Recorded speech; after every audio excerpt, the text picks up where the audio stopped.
नमस्कार दोस्तों। Indian border dispute की जब बात आती है तो माइंड में हमेशा चाइना और पाकिस्तान का बॉर्डर आता है। नेपाल, बांग्लादेश, श्रीलंका जैसी कंट्रीज को फ्रेंडली नेशन में समझकर इग्नोर कर दिया जाता है। इंडिया नेपाल बॉर्डर से रिलेटेड कुछ न्यूज सामने आई है, जरा ये न्यूज को देखिए। नेपाल के स्कूल की टेक्स्ट बुक्स में जो मैप शो किया गया है उसमें इंडियन टेरिटरी को इंक्लूड किया गया है, लिपुलेख, लिम्पुधुरा और काला पानी। ये दूसरी न्यूज, नेपाल के करेंसी नोट पर मैप शो किया गया है जिसमें इंडियन टेरिटरी का पार्ट भी अपने मैप में दिखाया है। काला पानी, लिम्पुधुरा और लिपुलेख, ये तीनों पार्ट इंडियन टेरिटरी में है। आपने ये दोनों न्यूज में सुना होगा, काला पानी और लिपुलेख लोकेशन। आखिर कहाँ है ये दोनों लोकेशन और क्या है ये बॉर्डर डिस्प्यूट, आइए समझते हैं। मैं निशांत शर्मा, आप देख रहे हैं यूपीएससी विद निशांत।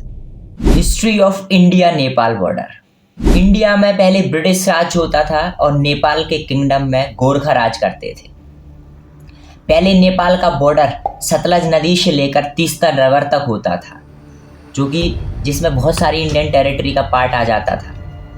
ब्रिटिशर्स ने ये इम्पोर्टेंट लैंड को लेने के लिए 1814 में एंग्लो नेपालीज वॉर किया।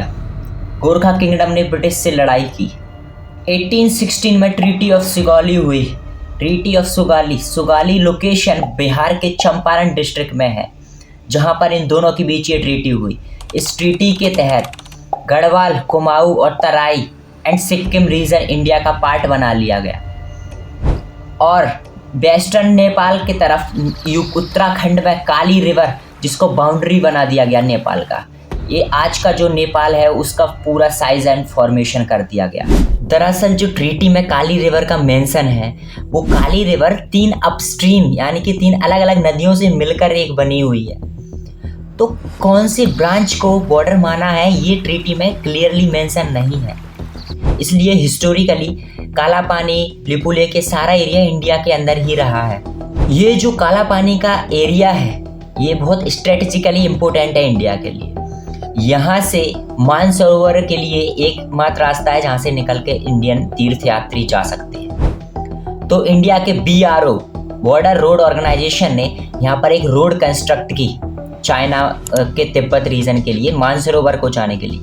लेकिन नेपाल उसके अगले दिन से ही इसका प्रोटेस्ट करने लगता है, बोलता है कि चाइना और इंडिया ये डील नहीं कर सकते, ये जो एरिया है ये नेपाल के क्षेत्र में आता है। अब इसमें नेपाल और इंडिया के बीच में क्या डिस्प्यूट है? इंडिया ने मानता है हमेशा से कि जो ईस्टर्न मोस्ट रिवर है यह बॉर्डर यहाँ से स्टार्ट होगा नेपाल का, लेकिन नेपाल ने अभी रिसेंटली कुछ दिनों से जो वेस्टर्न मोस्ट पार्ट है रिवर का, वहाँ से बॉर्डर स्टार्ट करना मानने लग गया है। नेपाल में किंगडम था या मोनार्की का रूल था, इवन डेमोक्रेसी आने के बाद भी ये इशू नहीं हुआ, ना ही इसके डिमांड हुई। लेकिन अचानक से इसकी डिमांड खड़ी कर दी नेपाल ने। क्या इसके पीछे क्या रीजन है? नेपाल कम्युनिस्ट पार्टी 2017 से नेपाल में रूल कर रही है, जिसके prime minister KP Sharma Oli, जो कि कम्युनिस्ट आइडियोलॉजी से बिलोंग करते हैं। एक ही आइडियोलॉजी से होने से चाइना की तरफ झुकाव ज़्यादा हुआ। चाइना ने हैवी इन्वेस्टमेंट नेपाल में किया और नेपाल ने चाइना के बेल्ट एंड रोड इनिशिएटिव को भी ज्वाइन कर लिया। KP शर्मा ओली जो कम्युनिस्ट पार्टी से हैं, उन्होंने कोविड के टाइम पर भी इंडिया के खिलाफ कई स्टेटमेंट्स दिए थे। एक स्टेटमेंट था कि Indians are spreading corona in Nepal and India's corona are more lethal than others. China से डेट लेने के बाद सारी कंट्रीज के हाव बदल जाते हैं। चाइना जो बोलता है वो उन्हें करना पड़ता है, चाहे श्रीलंका हो या मालदीव्स हो। तो चाइना चाहता है कि इंडियन बॉर्डर डिस्प्यूटेड रहे आसपास, जिससे जो चाइना के साथ डिस्प्यूटेड बॉर्डर है उसमें ज़्यादा इंडिया का ध्यान ना जाए। ये जितनी भी नेपाल की रीसेंट एक्शंस हैं ये सब चाइना से इन्फ्लुएंस्ड है। और ये एक आइडियोलॉजी भी हो सकती है कि बड़ी कंट्री के साथ एक हल्का सा डिस्प्यूट रखने से जो बड़ी कंट्री है वो आपको मनाने की कोशिश करेगी, आपको सपोर्ट करेगी, जिससे आप चाइना की तरफ ना जाए, इंडिया की तरफ आए।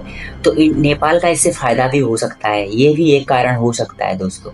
नेपाल एक लैंडलॉक कंट्री है, उसको अगर कुछ भी चीज़ एक्सपोर्ट करना पड़ेगा तो उसके पास 2 ही ऑप्शन है, या वो चाइना के थ्रू निकाले या इंडिया के कोलकाता पोर्ट से एक्सपोर्ट करते। चाइना के थ्रू अगर वो जाएगा तो उसका जो एक्सपोर्ट है वही महंगा हो जाएगा, क्योंकि माउंटेनियस टेरेन है पूरा उधर, और इधर नॉर्थ प्लेन है, ये सीधा निकाल देगा वो कोलकाता और बे ऑफ बंगाल से। नेपाल को समझना चाहिए इंडिया कल्चरली कनेक्टेड है। इन नेपालीज की जो कल्चरली अटैचमेंट नहीं है चाइना से। चाइना इन्वेस्टमेंट कर रहा है लेकिन वो सस्टेनेबल इन्वेस्टमेंट नहीं है, वो एक बर्डन बन जाएगा। इंडिया ने हेल्थ में, एजुकेशन में, इंफ्रास्ट्रक्चर में, इलेक्ट्रिसिटी में हर जगह इन्वेस्टमेंट नेपाल में कर रखा है और हमेशा नेपाल की हेल्प के लिए तैयार रहता है। कभी भी इमरजेंसी सिचुएशन हो, मेडिसिन हो, वैक्सीन हो, कोविड के टाइम में हो, इंपोर्ट एक्सपोर्ट सप्लाई सब चीज मेंटेन करने के लिए नेपाल की हमेशा से हेल्प की। जयशंकर सर ने सीधा सीधा बोला है, Nepal can't change the reality on the ground. इसलिए नेपाल को डिप्लोमेटिकली बैठकर बात करना चाहिए, हल निकालना चाहिए, ये डिस्प्यूट सॉल्व हो जाए और उसको एक फ्रेंडली रीजन डिक्लेयर कर देना चाहिए जो कि स्ट्रेटेजिकली इंपॉर्टेंट है मानसरोवर को जाने के लिए या बॉर्डर की सिक्योरिटी के लिए। तो डिप्लोमेटिकली जैसे भी होगा ये सॉल्व कर लेना चाहिए दोनों को मिलकर, इसमें थर्ड पार्टी का इन्वॉल्वमेंट ना हो तो अच्छा है। और इंडिया को भी कोशिश करना चाहिए अपने आसपास के नेबरिंग कंट्रीज के साथ अच्छे रिलेशन रखे, क्योंकि हम दुश्मन को बदल सकते हैं लेकिन पड़ोसी को नहीं बदल सकते।